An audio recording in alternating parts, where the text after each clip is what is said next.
다큐멘터리 역사를 찾아서 제74편 백제는 요서를 경략했는가.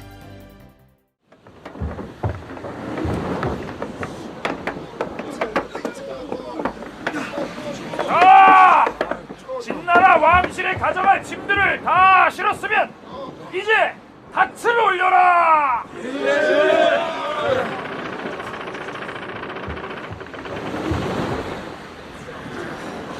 마침 바람이 서쪽으로 부니 순항을 하겠구나. 자, 돛을 올려라! 나으리, 이 바람이 서쪽으로 분다고 순항을 할 수 있는 것은 아니옵니다. 아니, 어째서 우리가 진나라에 가려면 그 방향이 서쪽이 아니더냐? 서쪽인 것은 틀림없사오나 지금 이 배로 큰 바다 한가운데를 똑바로 가로질러 갈 수는 없사옵니다. 그러하냐?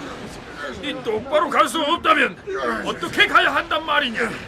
연안을 따라 북쪽으로 올라갔다가 거기서 다시 연근의 항로를 따라 서쪽으로, 그리고 거기서 또다시 남쪽으로 내려와야 하옵니다. 이거 참, 진나라에 한번 다녀왔다간 환갑 진갑 다 지르겠구나. 앞에서 우리는 근초고왕 시기에 백제의 사신이 우리가 동진이라고 부르는 진나라를 향해 출발하는 장면을 잠깐 소개해드렸습니다. 근초고왕 27년 봄 정월, 진나라에 사신을 보내 조공하였다. 28년 봄 2월, 진나라에 사신을 보내 조공하였다. 삼국사기 백제 본기에 따르면 근초고왕은 진나라에 2차례 사신을 파견하여 조공한 것으로 되어 있습니다. 예전에 마한의 이름으로 중국 대륙과 교류를 한 적은 있으나 백제라는 국호로 대륙의 중국 왕조와 교류를 한 것은 근초고왕 27년의 기록이 최초에 해당합니다. 그런데 사실 진나라는 양자강 유역에 도읍을 두고 있던 중국 대륙의 남쪽에 있는 왕조, 즉 남조였고 국가를 재건한 지도 얼마 되지 않았기 때문에 북조에 비해서 국력이 막강하지도 않았습니다. 따라서 백제가 적극적으로 화친에 나설 대상은 아니었던 것 같은데 왜 굳이 사신을 파견해야 했을까요? 서울역사박물관 김기섭 연구원의 의견을 들어보시죠. 진나라는 상대적으로 보면 북방에 있는 나라보다는 사실은 힘이 약하다고 쫓겨간 왕조니까. 그런데도 불구하고 백제가 여기다가 사신을 보낸 이유가 아마 있을 건데요. 하나는 정통성을 가지고 있는 왕조다라고 하는 것도 하나가 있겠고, 또 그거와 연계해서 낭랑 대방 지역에 살고 있는 한계통, 중국계통 유민들이 있는데, 그런 유민들이 역시 중국의 정통 왕조에 대한 이렇게 애착이랄까 이런 게 있단 말이죠. 그래서 그런 사람들을 통제하고 이렇게 완전히 흡수하기 위해서는 한나라가 설치했던 낭랑과 대방이 무너지고 그 지역을 새로 차지하기 위해서 백제와 고구려가 일대 격전을 벌였습니다. 그 과정에서 백제는 고구려의 고국 원앙을 전사시키는 등 전쟁에서 승리를 거둡니다. 그런데 그 한나라의 전통을 이어받은 나라가 바로 남쪽의 동진이었기 때문에 동진은 백제가 그 일부를 흡수한 낭랑이나 대방의 정신적인 고향이었습니다. 따라서 동진과 화친 관계를 맺어둔다는 것은 새로 백제에 편입된 낭랑이나 대방 세력을 위해서도 필요한 일이었습니다. 자, 그 목적이 어찌되었든 서해 바다를 출발한 백제의 사신선이 진나라를 향해 출발합니다.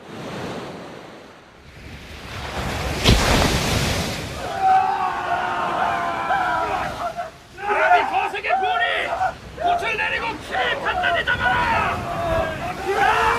큰 바다로 날아가지 말고 육지 쪽으로 노를 저어라!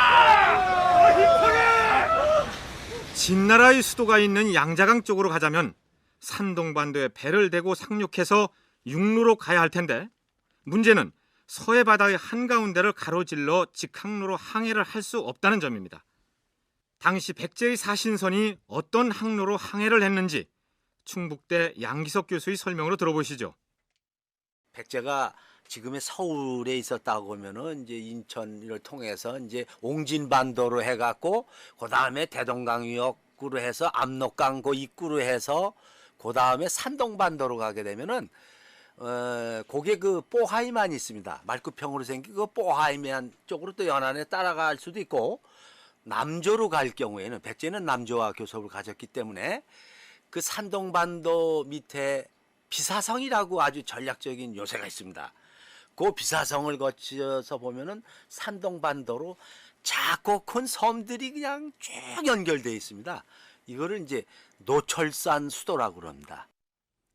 그러니까 만일 인천쯤에서 출발한다면 북쪽으로 대동강 하구까지 갔다가 다시 연안을 따라 서쪽으로, 거기서 다시 남쪽으로 내려오는 항해를 했기 때문에 중국 대륙에 한 번 갔다 오려면 2달도 걸리고 석 달도 걸렸다는 것입니다.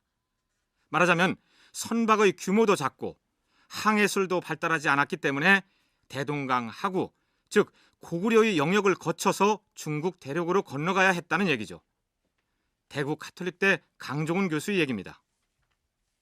나중에 이제 고려시대 같은 경우 보면은 그 항주만 일대에서 영파라고 하는 곳에서 배를 띄워가지고 이제 한반 남쪽이라든지 일본으로 가는 항로가 개척이 돼 있습니다. 신안의 그 해저 유물선 같은 경우가 이제 바로 그런 루트를 타고 가다가 이제 풍랑만 만나서 이제 빠진 건데, 백제 때에는 그런 식으로 해서 양장 하구까지 갔을 걸로는 생각이 안 됩니다. 이것보다 더 후대 기록을 보면 백제가 중국으로 중국의 남쪽에 있는 왕조들하고 교류하기 위해서 사신을 보내는데 고구려에 막혀가지고 가지 못하고 돌아온 적이 있다, 이런 기록들이 있거든요.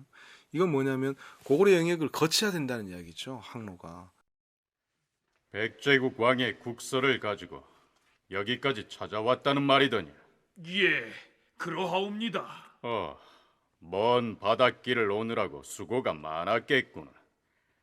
짐이 그대가 모시는 왕에게 진동 장군 영낭낭 태수의 자코를 내릴 것이니라. 그 진동 장군이라는 것은 우리나라 장군어가 아니고 중국에서 사용되던 한나라 때 이래로 사용되던 장군어였습니다. 그 관품이 그 삼품입니다. 삼품. 그러나 그 당시 이제 다른 외나 다른 나라에서는 신라뿐만 아니라 그 한반도 다른 나라는 고구려 빼놓고는 이런 장군어를 받은 사례가 없습니다. 또 거기에다가 중요한 것은 영낭낭 태수라는 얘기입니다. 물론 태수라는 군 태수죠. 군의 장관인 태수직에는 그 중국 사람 한목으로 보기에는 군 태수급으로 백제가 보였을런지는 모릅니다만은, 동진의 왕이 백제의 근초고왕을 일개 군의 태수급으로 취급했다는 것은 지금 우리가 생각하기엔 기분 나쁘게 들릴 수도 있겠으나 그거야 당시 중국 왕조의 애교 관행에 해당하는 일이니 그렇다 치고, 양기석 교수는 바로 이 영낭낭 태수라는 호칭이 지니는 의미가 적지 않다고 분석합니다. 중요한 것은 그 낭낭이라는 말입니다. 이 낭낭의 지배자다, 그런 뜻이거든요. 그 낭낭은 중국 사람들이 단순히 그 한군현 낭낭만을 얘기하는 것이 아니라 한반도의 중심 세력 낭낭, 그런 뜻을 갖고 있습니다. 따라서 진동장군 영낭낭태수라는 동진 왕으로부터 수여받은 근초고왕의 그 타이틀이 그 갖는 의미라는 것은 백제 왕이 이제 마한 연맹체의 왕이 아니라 이제는 명실공히 마한 전체를 아우르는 백제 왕이다, 그런 그 의미를. 고구려가 우리 백제 북쪽 변방의 수곡성을 함락시켰다 하여 군사를 보냈는데 어찌 되었느냐? 아래옵기 황송하오나 적군의 수가 워낙 많아 승리하지 못하고 일시 퇴각하였사옵니다. 어허, 이런. 그렇다면 우리도 대군을 동원하여 보복 공격을 단행하면 될 것 아니더냐? 대왕마마, 대군을 동원하여 고구려 군사를 물리치고 수곡성을 탈환하는 것은 어렵지 않을 것이옵니다. 하오나 지금 나라 사정이 좋지 못하옵니다. 흉년이 들어 백성들이 기근에 허덕이는데 여기에 또 군사를 징발하면 민심을 잃게 될까 염려되옵니다. 알겠느니라. 그러나 빼앗긴 수곡성은 반드시 되찾고야 말 것이다. 근초고왕 30년 가을 8월, 고구려가 북쪽 변방의 수곡성을 공격하여 함락시켰다. 왕이 장수를 보내 방어하게 했으나 승리하지 못했다. 왕이 다시 군사를 크게 동원하여 보복하려 했으나 흉년이 들었기 때문에 실행하지 못하였다. 그런데 백제와 고구려가 쟁탈전을 벌였던 수곡성은 지금 지명으로는 황해도 신계 지방입니다. 따라서 백제가 전성기 때 대동강 유역까지 그 세력을 확장했다는 사실을 알 수가 있습니다. 근초고왕 30년 겨울 11월, 왕이 사망하였다. 백제의 전성기를 열었던 근초고왕은 재위 30년째 되던 해에 사망한 것으로 되어 있습니다. 그런데 삼국사기 백제 본기에는 근초고왕이 사망했다는 기록 다음에 이런 내용의 문장을 덧붙이고 있습니다. 고기에 이르기를 백제는 개국 이래 문자로 사적을 기록한 적이 없다가 이때에 와서 박사 고흥으로 하여 처음으로 서기가 있게 되었다라고 기록되어 있다. 그러나 고흥이라는 이름이 다른 서적에 나타난 적이 없기 때문에 그가 어떤 사람인지는 알 수 없다. 우리가 학교에서 삼국의 역사를 배울 때 반드시 암기해야 했던 백제는 고흥이 서기를 썼다는 내용은 바로 이 기록을 근거로 한 것입니다. 그런데 만일 근초고왕 시기에 고흥이 백제의 역사를 기록했다면 당대 임금인 근초고왕의 업적을 받들어 강조했을 터인데 어째서 삼국사기에는 근초고왕 초기 20여 년의 기록이 송두리째 누락되고 없을까요? 우선 김기섭 연구원은 여기 언급된 서기가 과연 역사책을 일컫는 말인지부터 따져봐야 한다고 얘기합니다. 서기가 과연 책 이름이냐 하는 거죠. 고흥을 얻어서 비로소 서기가 있게 되었다. 시유서기라고 돼 있어요. 비로소 이게 서기가 있게 되었다. 쓸 서자에 기록할 기자예요. 그러니까 이거는 사실 보통 명사적인 그런 생각도 좀 가질 수 있는 거죠. 그래서 과거에 이제 총괄원 선생이나 어떤 분들은 이렇게 해석을 했습니다. 이건 책 이름이 아니고 보통 명사.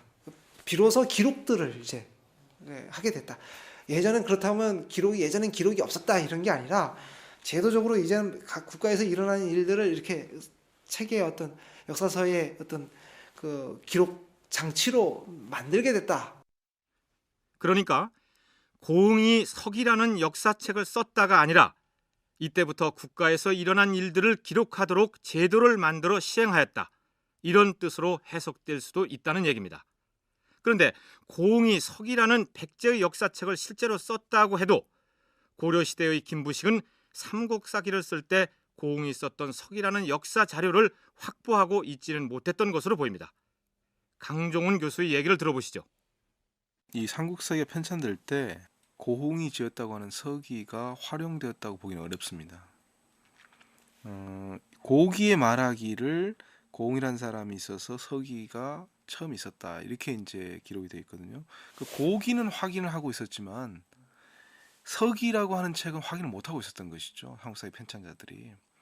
근데 이 고기라고 하는 것이 뭔가에 대해서는 논란이 이제 있을 수는 있습니다만은 대체로 이제 백제 측에서 지어진 서기라고 하는 역사책을 비롯해서 여러 역사책을 참고해 가지고 후대에 만들어진 아마도 이제 통일신라 시기에 만들어졌을 걸로 추정이 되는데 그 역사책에 실려 있는 것을 통해서 간접적으로 지금 그 정보를 얻는 것이기 때문에 이상으로 우리는 삼국사기 백제 본기에 의거해서 근초고왕 시기의 백제 역사를 개략적으로 살펴보았습니다. 그러나 근초고왕의 백제가 아주 끝난 것은 아닙니다.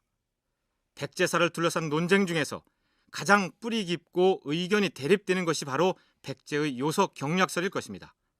그 논쟁을 소개하기에 앞서서 우리가 이 프로그램의 백제 건국 과정을 소개할 때 언급한 바 있습니다만 백제의 건국이 중국 대륙에서 이루어졌다는 주장부터 짚어 넘어가기로 하죠. 여러분은 근초고왕 시기의 백제사를 함께 살펴보면서 어떤 생각을 하셨습니까? 그 이전까지는 백제가 기껏해야 지금의 서울 경기도 일원을 영토로 가진 만의 한 소국으로서 그 세력이 미미했었는데 근초고왕 시기에 들어서더니 갑작스럽게 국력이 팽창했다는 느낌을 받지 않으셨습니까? 근초광 때 보면은 백제가 369년에서부터 371년 단 3년이라는 짧은 기간 동안에 그 전에는 찾아볼 수 없을 정도로 눈부신 발전하고 있습니다. 그 발전은 이제 정복전쟁의 승리죠. 동아시아의 그 강국인 고구려하고 싸워서 연전연승을 거두었습니다. 369년에 고구려의 3만 병력 격파하고 371년에는 이제 고구려의 고국원항을 그것도 평양성에서 전사시키고 있습니다. 그리고 동남쪽으로는 낙동강 유역에 진출해서 가야 나라들을 복속시켰습니다. 그리고 그 백제 남쪽으로는 이제 마한 나라들을 또 정치적으로 또 애속시켰던 거죠. 그리고 현해탄 건너에 있는 외세력을 백제가 또 정치적인 영향권 속에 넣게 되고 그러한 기념으로 칠지도라고 하는 칼을 하사하고 있는 것입니다. 그렇다면 세력이 미미하던 백제가 근초고왕 시기에 이처럼 짧은 기간에 막강한 국력을 갖추게 된 배경을 어떻게 설명해야 할까요? 자, 이제 우리는 이곳을 떠나 남쪽으로 갈 것이다. 그곳에 미리가 있는 우리의 형제와 힘을 합쳐 더욱 강력한 백제를 건설할 것이야. 백제의 군사와 모든 백성들은 나를 따르라.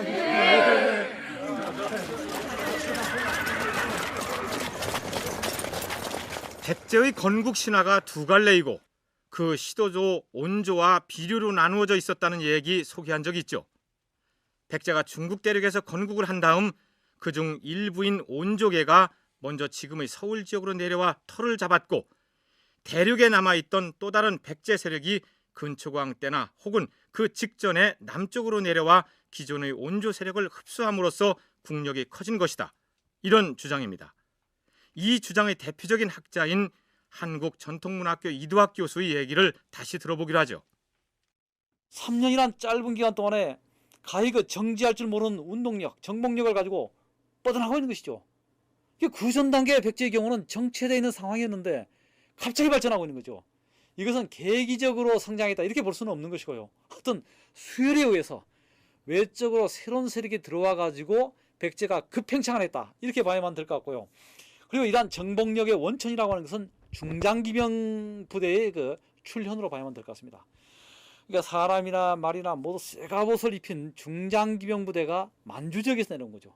비류교통에 이제 만주 지역 백제가 남하에 내려왔기 때문에 보병전 단계에 머물러 있었던 마한 세력들을 단기간 내에 좀 더 제압할 수 있었다는 것이죠. 물론 이렇게 주장하는 근거가 있습니다. 백제는 본디 고구려와 함께 요동의 동쪽 천여리에 있었다. 송나라 사서인 송서에 등장하는 백제의 위치가 한반도의 서남쪽에 있는 백제와는 다르고 처음에 부여는 녹산에 거처하였는데 백제의 침략을 받아 불악이 쇠잔해져서 서쪽으로 연나라 근처로 옮겼으나 방비를 하지 않았다. 자치통감에 또 이런 기록이 보이는데 여기 나온 녹산이 농안, 장춘 지역이라는 설과 길림성 지역이라는 설이 있으나 어찌되었든 부여를 공격할 수 있는 백제는 만주에 있는 백제이지 한반도 서남쪽에 있는 백제가 북쪽으로 고구려를 건너뛰어서 부여를 칠 수는 없는 일이죠. 이런 기록들을 근거로 해서 그동안 대륙에 남아있던 백제 세력이 대규모로 남하해서 한강 유역의 온조 백제 세력과 합류하였다. 그리고 북쪽에서 내려온 기병의 위력에 눌려서 만의 세력들이 속속 항복하여 복속되었다. 이런 주장입니다. 물론 이 주장에 대한 반론도 만만치 않습니다. 마치 그 징기스칸의 몽골 기병들이 한번 쫙 휩쓸고 가면 뭐 역사가 싹 판도가 바뀌는 것에 대한 경험이 있어서인지 대단히 그걸 좀 환상적으로 생각을 하고 있어서 시베리아의 그런 기마 민족설도 역시 이제 그런 겁니다만 기마 집단들이 쭉 남쪽으로 내려오면서 대단한 어떤 그 군사력에 받침이 됐다라고 해석하고 그런 각도에서 결국 대륙 백제, 북방의 백제가 새로 흡수하면서 백제가 비약적으로 커졌다. 이렇게 해석을 보통 합니다. 그렇게 하기도 합니다만은 이건 다시 말하면 역사의 진행 방향이랄까 이런 것들을 단선적으로 한쪽으로만 놓고 북쪽에서 내려온 기병들의 위세에 눌려서 마한 세력이 속속 제압당했다는 것은 환상에 불과하다. 한강 유역의 백제도 낙랑이나 대방을 통해서 북방 문안을 받아들이고 있었기 때문에 북방의 기병 못지않은 군사력을 보유했을 가능성이 있다. 김기섭 연구위원의 주장이 이러하고, 만주 지역에 있었던 그 백제 계통의 세력이 한반도 중류 지역으로, 중부 지역으로 내려와 가지고 새로이 이제 백제 재탄생이 있었다라고 하는 그런 주장들이 80년대 후반부터 심심찮게 이제 계속 거론이 됐는데, 저는 그런 가능성은 거의 없다고 보고 있습니다. 그거는 이제 중국 측 사료에 나온 아주 단편적인 기록들을 너무 이제 과대 해석해 가지고 일종의 역사적 허상을 만들어낸 거라고 그렇게 판단이 되고요. 이전부터 백제가 한강유역에서 성장해 가면서 주변 세력들을 아우르고, 강종훈 교수 역시 백제가 점진적으로 국력이 발전해서 근초고왕 시기에 활발한 정복 활동을 할 수 있었지 중간에 만주에 있던 세력이 내려와 합류했다는 주장은 허상이라고 얘기합니다. 그러나 대륙 백제의 존재를 부정하기 위해서는 중국 사서 곳곳에 나타나는 기록들이 모두 허위다, 이렇게 전제해야만 얘기가 성립이 됩니다. 충북대 양기석 교수는 백제의 만주 건국설이 나름으로 일리가 있다는 입장을 취하고 있습니다.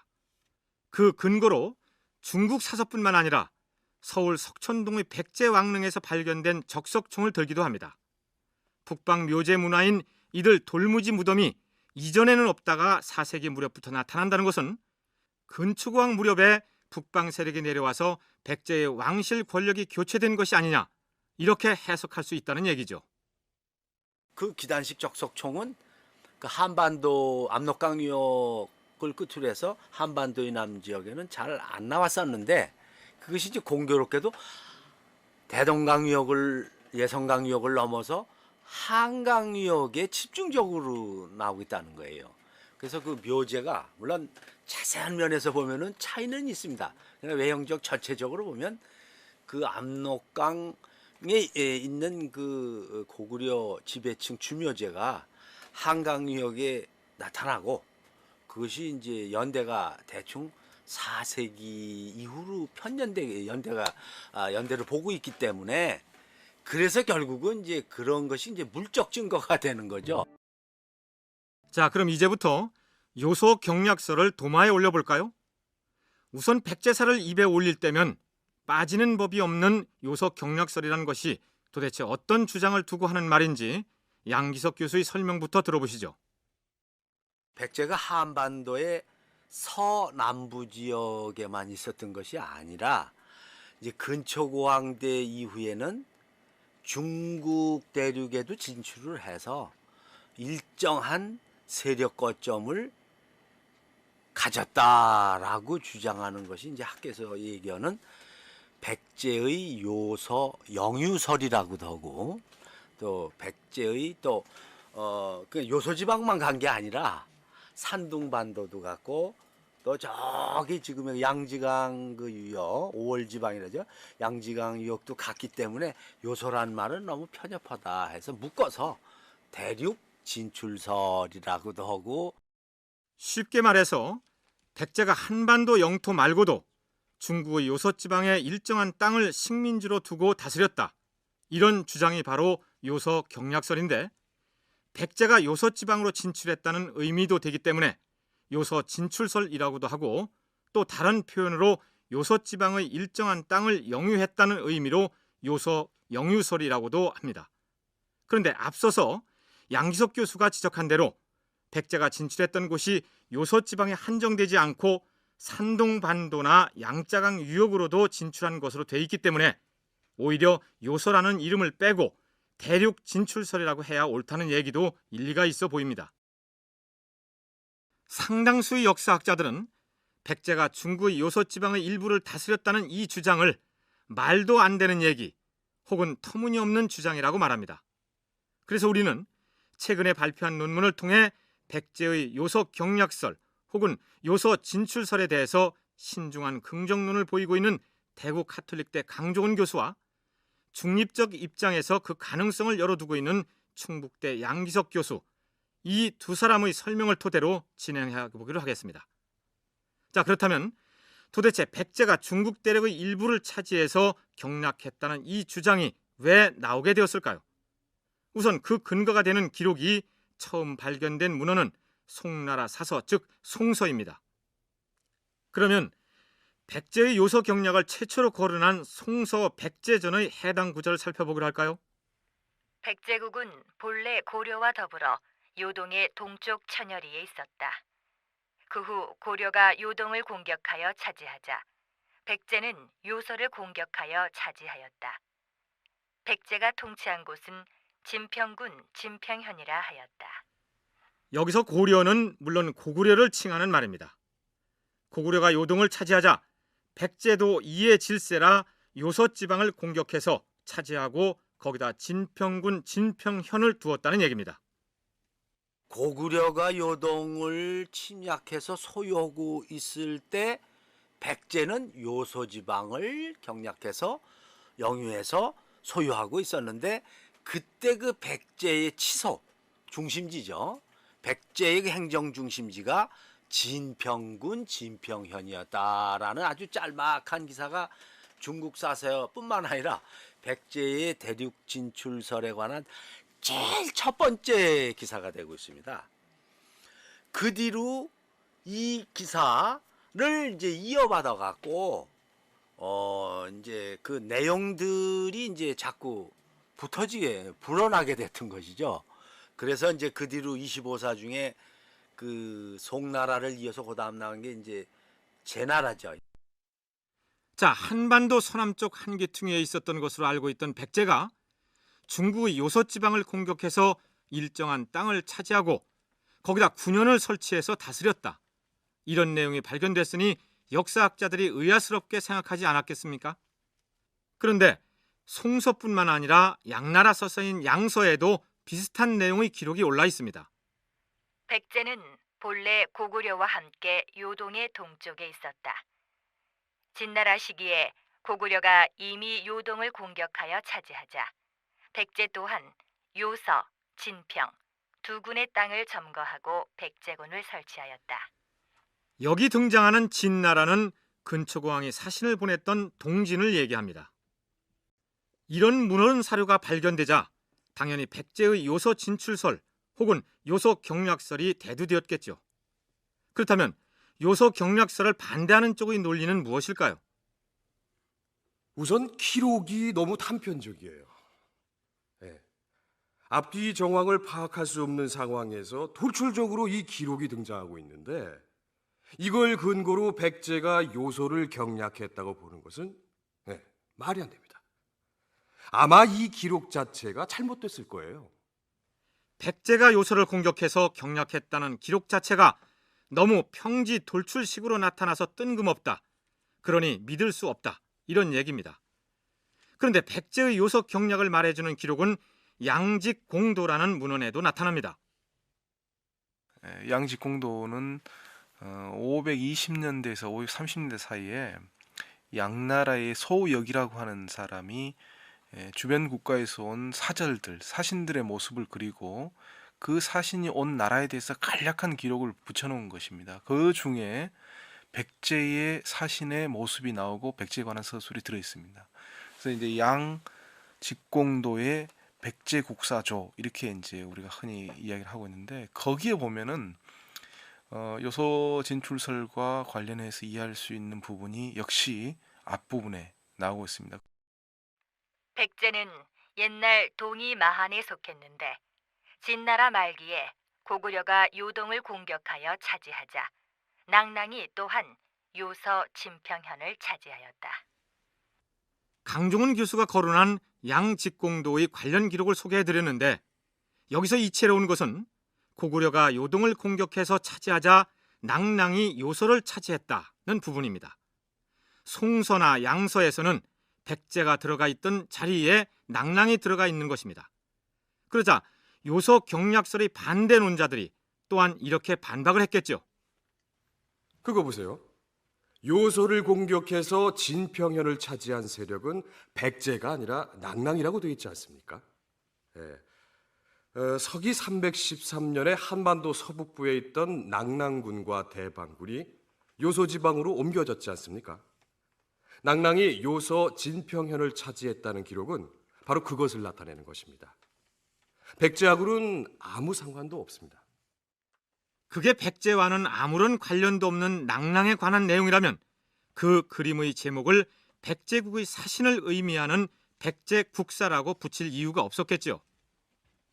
당연히 백제가 들어가 있어야 할 부분인데 낭랑이 들어가 있다는 겁니다. 그러니까 낭랑이 들어가 있기 때문에 백제가 아니라고 지금 주장하는 것은 그건 백제국사조의 의미가 없어지는 것이죠. 그래서 이것은 틀림없이 백제가 들어갈 자리가 맞는데 어떤 연유에 의해서 백제가 낭랑으로 대치된 것으로 보는 것이 맞고, 그것은 처음 372년에 백제가 동진에 사제를 보내면서 근초고왕이 동진 황제로부터 받은 작호가 낭랑태수로 되어 있었습니다. 그러니까 4세기 후반에 백제는 국가는 백제이면서 동진의 입장에서, 중국의 남쪽 지역에 있는 왕조 입장에서는 백제이면서 낭랑으로 인식될 수 있는 여지가 있었던 것이고, 근초고왕이 동진에 사신을 보냈을 때 동진의 왕이 근초고왕에게 낭랑태수라는 작호를 주었다는 대목을 소개했었죠. 낭랑이 망하고 그 일부를 백제가 차지했기 때문에 동진에서 보기에 백제가 곧 낭랑으로 인식될 수도 있었을 것이고, 그래서 백제 대신 낭랑이라는 말이 들어간 것이다, 이런 얘기입니다. 양기석 교수는 백제의 대륙 진출설을 간접적으로 나타내는 문헌으로 삼국사기 열전편의 최치원전에 나오는 기록을 내세우기도 합니다. 최치원이 당나라에 갔다 와서 기록한 것으로 되어 있는 글 중에 이런 구절이 나옵니다. 고구려와 백제의 전성시에는 강병 100만으로 남으로는 5월을 침해하고 북으로는 연나라, 제나라, 노나라를 위협하여 중국의 가장 큰 적이 되었다. 여기 등장하는 지명들을 살펴보면 단순히 요소지방이 아니라 양자강과 산동반도까지를 포함하고 있습니다. 그 송서에서는 요소지방에만 백제 세력권이 있다고 했는데, 최치원은 또 다른 기록을 이렇게 이제 봤는지는 모르겠습니다만은 거기만 있는 게 아니라 산둥 지역하고 양지강, 연안유역까지 이렇게 백제 세력권이 넓게 이제 분포하고 있다는 사실을 기록을 해놨는데, 유감스럽게도 고려 시대나 그 이웃 사람들이 별로 크게 주목을 안 하다가 이 백제 대륙 진출설이 이제 우리나라 사람들에게 관심을 불러일으키게 된 것은 지금부터 200여 년 전 실학자들의 노력에 의해서 사실은 이 얘기가 햇빛을 다시 보게 됐습니다. 그 다음 남제서 백제전의 기록을 근거로 백제의 대륙 진출을 주장하기도 합니다. 백제의 동성왕이 제나라 왕에게 보낸 국서에서 나라에 공을 세운 장수들을 천거하면서 그들에게 관작을 내려달라고 부탁하는 내용이 있는데, 그 관작의 이름들이 중국의 지명을 나타내고 있다는 얘기입니다. 이 네 사람은 충성과 힘을 다하여 나라의 환란을 쓸어 없앴으니 그 굳셈과 과감함이 명장의 등급에 들만하여 나라의 간성이요 사직의 튼튼한 울타리라 할 만합니다. 이들에게 임시로 행직을 주었으니 바라옵건대 은혜를 베푸시어 임시로 내린 관작을 정식으로 인정하여 주십시오. 영삭장군 면중 왕저근은 정치를 두루 잘 보좌하였고 무공 또한 뛰어났으니 도장군 도한 왕이라 하고, 건의장군 발중의 여건은 젊었을 때부터 임금을 도와 충성과 공로가 이미 드러났으므로 영삭장군 여기서 거론된 면중, 도한, 팔중 따위의 지명이 중국의 지명이라는 얘기입니다. 거기에 그 나와 있는 그 백제 장군들이 받은 그 관작 타이틀 중에는 우리나라 지명이 아니고 중국에서 나오는 그런 지명이 붙은 이런 그 타이틀이 나오고 있었습니다. 그 지명들을 오늘날 중국의 지명으로 이렇게 비정을 해보면은 요소 지역으로 해서 산둥 지역으로 해서 저기 양지강 연안까지 걸쳐 있기 때문에 이게 너무 부합이 된다. 이제 그렇게 이제 인식을 하면서 이거는 좀 믿을 만하다 하는 이제 그런 얘기들이 이제 나오게 됐습니다. 백제의 요소 진출을 기정사실로 받아들이기로 한다면 과연 백제는 어느 시기에 중국의 대륙으로 진출해서 일정 부분의 영토를 확보하고 통치를 했을까요? 요소 경략설을 긍정하는 학자들 상당수는 근초고왕 시기를 꼽습니다. 근초고왕 때가 백제가 가장 강력한 국력을 자랑하던 시기였으니까 만일 중국 대륙에 진출했다면 그때였을 것이다. 그런 얘기입니다. 그러나 강종원 교수의 견해는 다릅니다. 우선 백제의 요소 진출 시기를 가늠해 볼 수 있는 기준이 이미 중국 사서에 나와 있다는 것입니다. 고구려가 요동을 공격하여 차지하자 백제는 요서를 공격하여 차지하였다. 앞서 소개해드렸던 중국 사서의 관련 내용입니다. 고구려가 요동을 차지하자 백제도 거기 대응해서 요소를 차지했다 했기 때문에 고구려가 요동을 차지한 시기가 곧 백제의 요소 진출 시기가 되겠죠. 고구려가 요동을 공격한 것은 여러 차례였습니다. 장수는 들으라! 요동을 차지하지 않고서는 나라의 발전을 기약할 수 없을 것이다. 지금 즉시 군대를 이끌고 나가 요동을 정벌하라!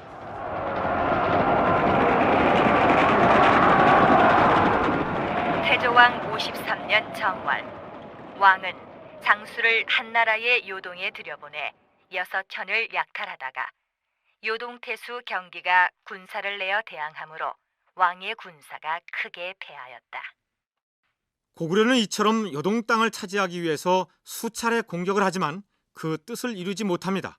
그러다가 광개토왕의 아버지에 해당하는 고국 양왕대에 구체적으로는 서기 385년에 고구려가 요동 지역을 공략해서 점거한 적이 실제로 있었습니다. 물론 그 기간은 굉장히 짧습니다. 한 반년 정도밖에 되지 않지만 그 당시 중국 대륙에 굉장히 큰 혼란이 있었습니다. 화북 지역을 장악하고 있었던 전진이 망해가면서 화북 지역을 이 주도해가는 세력이 여러 개로 지금 나눠지는 혼란기에 빠져가지고 그 와중에 고구려가 그동안 수건으로 하고 있었던 요동 장악을 위해서 군사를 보내서 일시적으로 요동 장악을 한 적이 있었는데 고구려가 일시적으로 요동을 장악했던 바로 그때 백제가 요서에 진출했을 것이란 분석입니다. 백제 왕실 연대로 치면 근초고왕의 다음 왕인 침류왕이 됩니다. 나중에 자세히 살펴보겠지만 침류왕은 즉위하고 나서 그 이듬해에 바로 사망한 것으로 나오는데 침류왕의 단명이 바로 이 요소 진출과 관련이 있을 것이다. 강종훈 교수의 분석이 그렇습니다. 즉위한 이듬해 11월 달에 죽은 걸로 돼 있거든요.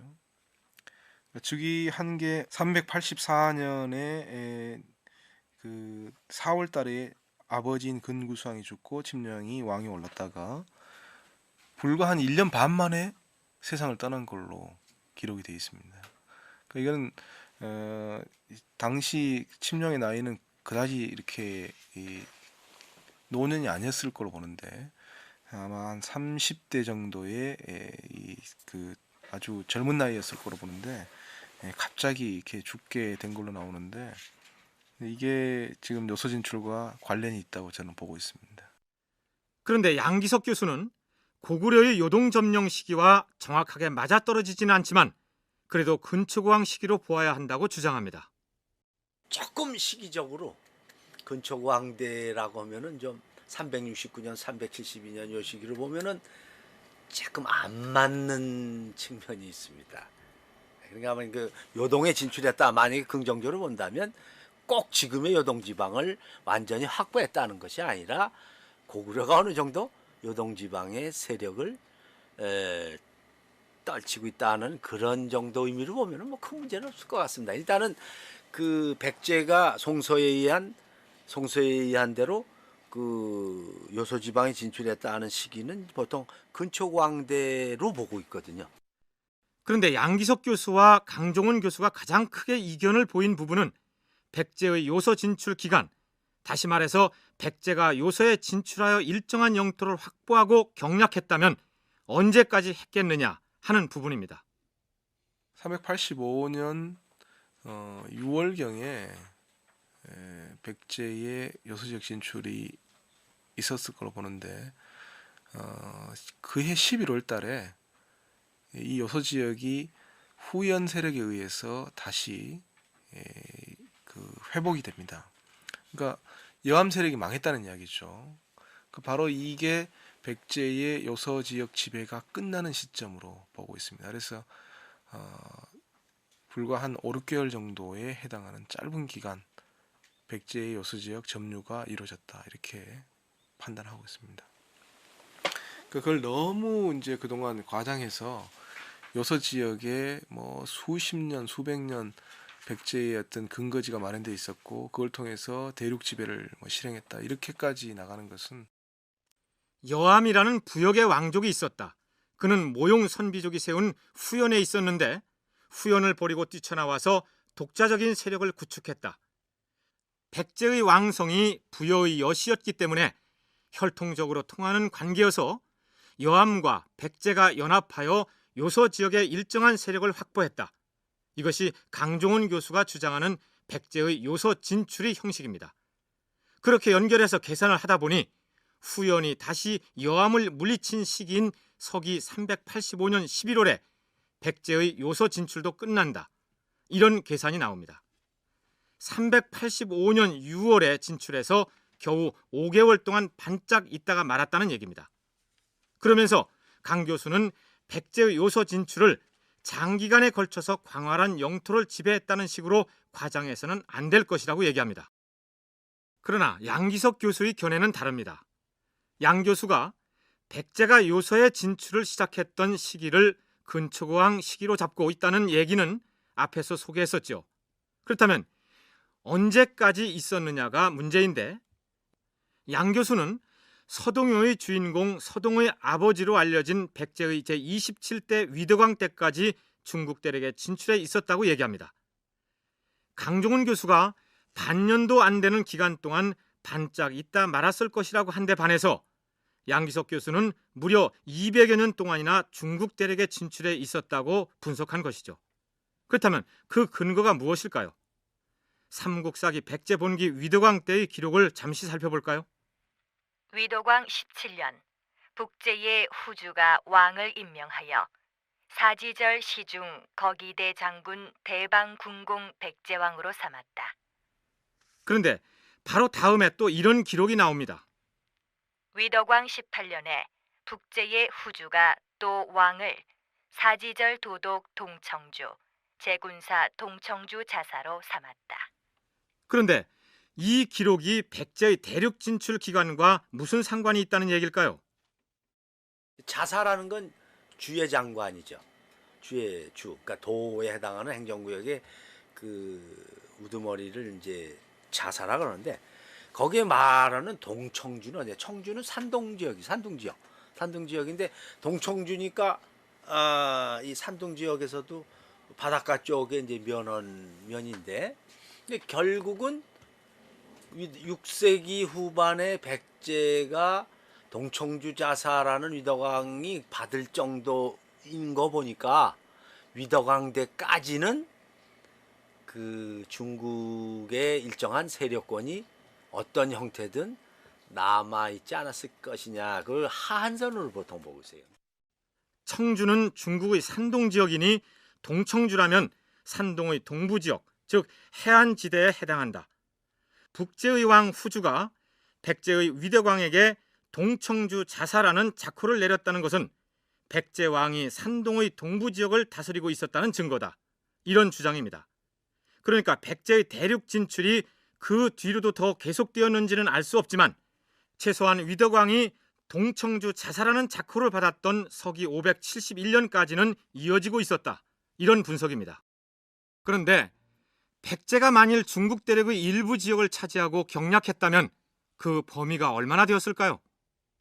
최치원의 그 이야기라든가 또 위덕왕이 받은 동청주 지역 이런 걸로 봐서는 산둥 지역이나 또 나아가서는 양지강 하구 연안역에도 있지 않았겠는가. 이것이 이제 나중에 신라 때 신라방 해서 또 산둥 지역에 또 진출하지 않습니까? 근데 그런 것이 바탕이 됐다고 봤을 때 이제 그렇게 이제 여소지만 한 곳으로 보는 게 아니라 산둥과 소위 강한 지금의 양지강 그 연안 유역까지 이렇게 넓은 범위에 걸쳐 존재하고 있는 걸로 이렇게 이제 이해를 하고 있습니다. 이 프로그램의 오늘 순서 앞부분에서 백제 사신이 서해안에서 연안 항로를 따라 산동반도까지 가려면 두어 달이 걸릴 수도 있다고 얘기했는데, 실제로 백제가 중국 대륙의 일정한 지역을 경락했다면 어떻게 왕래하면서 경영을 했을까요? 한반도에 있는 본국과 중국 대륙의 분국과의 관계는 어떠했으며 뱃길이 그토록 어려운데 군사는 어떻게 움직이고 지휘했을까요? 그리고 백제가 중국 대륙의 일정 지역을 정말로 경략했다면 고고학 유물들은 어째서 아직 나타나지 않고 있는 것일까요?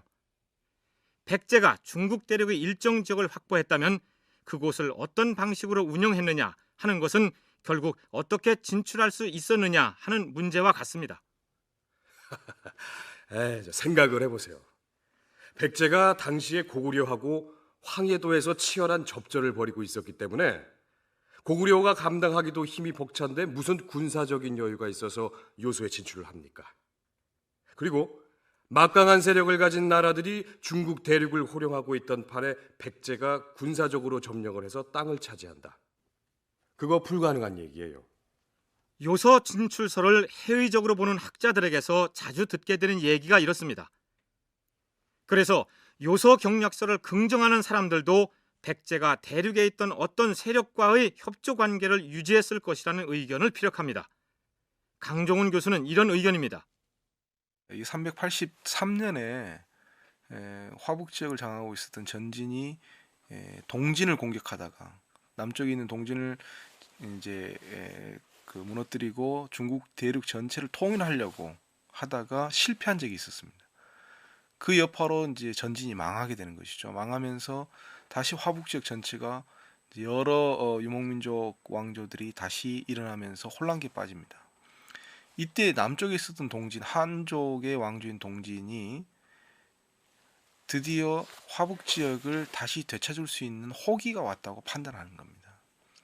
그런데 그 당시 자기들의 힘만으로 북쪽에 있는 영토를 수복하기에는 한계가 있을 수 있습니다. 그래서 주위에 있는 여러 세력들을 끌어들이게 되는데, 진나라, 즉 동진이 화북 지역을 회복하기 위해서 다른 세력들이 협조가 필요했고 그런 필요에 의해서 백제를 끌어들였다. 따라서 백제는 대륙의 일정 지역에 군사나 일반인들을 주둔시켰을 것이다. 이런 얘기입니다. 산동 지역의 해안지대를 일정 부분 확보하고 인근의 다른 나라와 협력을 해가면서 그 지역을 백제의 상업지구 혹은 무역 전진 기지로 사용하지 않았겠느냐.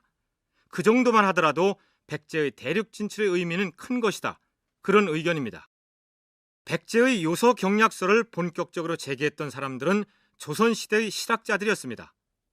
동사 강목을 쓴 안정복 등이 중국 사서에 나타난 문제의 구절들을 거론하면서 찬반 논란이 있었으나 이내 잠잠해져 버렸습니다. 그러다가 일제강점기에 대표적인 민족주의 사학자인 신채호와 정인보에 의해서 다시 제기됩니다. 민족주의 사학자들에 의해서 결국은 그 국권을 일제에 의해서 빼앗겼지만 그들은 망명생활을 하고 있지만 우리도 고대에는 을지문덕 연개소문과 같은 자랑스러운 그런 그 수나라 당나라를 물리치는 이런 자랑스러운 영웅들도 있었고, 뿐만 아니라 백제라는 나라가 한반도 서남부 지역에 있는 조그만 세력이 아니라 중국 대륙을 한때 주름 잡았다는 이런 자부심을 갖다 불러일으키기 위해서 그 민족주의 사학자들이 안재홍이 이리까지 크게 이 문제를 갖다가 주목을 하고 그 사료가 단편적인 내용을 좀 더 보강을 해갖고 이것을 이제 정식 학설로 이제 입론화되는. 그렇다면 역사 해석에 있어서 민족주의 경향이 강한 북한에서는 백제의 요소 경략설을 어떻게 다뤄왔을까요? 그에 앞서서 북한이 일본 측의 이른바 임나 일본 부서를 어떻게 공박했는지부터 들어볼까요? 예, 임나일본부에 나오는 그 소위 우리 한반도와 관련된 국가 명칭이나 지역 명칭 이런 것들이 왜 일본사에 나오느냐?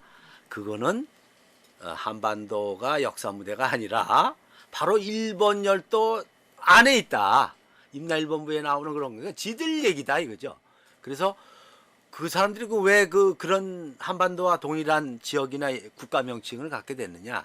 요거는 이제 시간을 달려면서 전란을 피해서 여러 가지 목적으로 일본 열도로 많은 이주민들이 그때마다 건너가는 것이 그 당시에 대세였습니다. 그러니까 이제 그 사람들이 이제 모국이나 연고 있는 지역 명칭을 따갖고 어떤 정치체든 지역 명칭을 쓰는 것이 이제 일본의 그 관행이었기 때문에 일본이 임나 일본 부설 주장의 근거로 제시한 내용들을 거꾸로 한반도의 세력들이 일본에 분국을 세운 것으로 공박할 정도로 적극적인 대응을 보인 북한이었는데 어쩐 일인지 백제의 요소 경락설에 대해서는 별다른 주장을 내놓지 않아 왔습니다. 중국을 의식한 정치적인 입장 때문이 아니었을까요? 백제가 중국 대륙의 일부 지역을 실제로 경락했을까요?